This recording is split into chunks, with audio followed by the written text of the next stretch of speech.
Farm tourism farm school പദ്ധതിക്ക് ഒരുങ്ങി Pattambi central orchard. ഫലവൃക്ഷ തൈകളുടെയും പച്ചക്കറി തൈകളുടെയും ഉൽപാദനവും വിപണനവും നടക്കുന്ന കേന്ദ്രത്തിൽ 5 കോടി രൂപയുടെ നവീകരണമാണ് നടപ്പാക്കുന്നത്. കൃഷിവകുപ്പിന് കീഴിലുള്ള പട്ടാമ്പിയിലെ സെൻട്രൽ ഓർച്ചാർഡ് നവീകരണത്തിന് വഴിയൊരുങ്ങി. ബജറ്റിൽ 5 കോടി രൂപ വകയിരുത്തിയതിനെ തുടർന്നാണ് വിവിധ പദ്ധതികൾ ആസൂത്രണം ചെയ്യുന്നത്. കർഷകർക്ക് കൂടുതൽ ഗുണകരമായ പദ്ധതികൾ നടപ്പാക്കുന്നതിനോടൊപ്പം പൊതുജനങ്ങൾക്ക് കൂടി പ്രയോജനം ലഭിക്കുന്ന വിധം ഫാം ടൂറിസം, ഫാം സ്കൂൾ എന്നീ പദ്ധതികളും ആവിഷ്കരിക്കാൻ ലക്ഷ്യമിടുന്നുണ്ട്.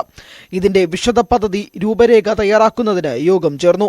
ഒരു കാലത്ത് പട്ടാമ്പിയിലും പരിസര പ്രദേശത്തും കൃഷിക്ക് ഏറ്റവും പ്രധാനപ്പെട്ട പ്രോത്സാഹനം നൽകിക്കൊണ്ട് കർഷകരുടെ കൂടെ നിന്ന ഒരു വലിയൊരു സ്ഥാപനമാണ്.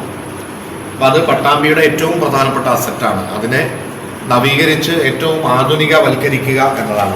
കേരള ലാൻഡ് ഡെവലപ്മെന്റ് കോർപ്പറേഷന്റെ മേൽനോട്ടത്തിലാണ് നവീകരണം നടത്തുക.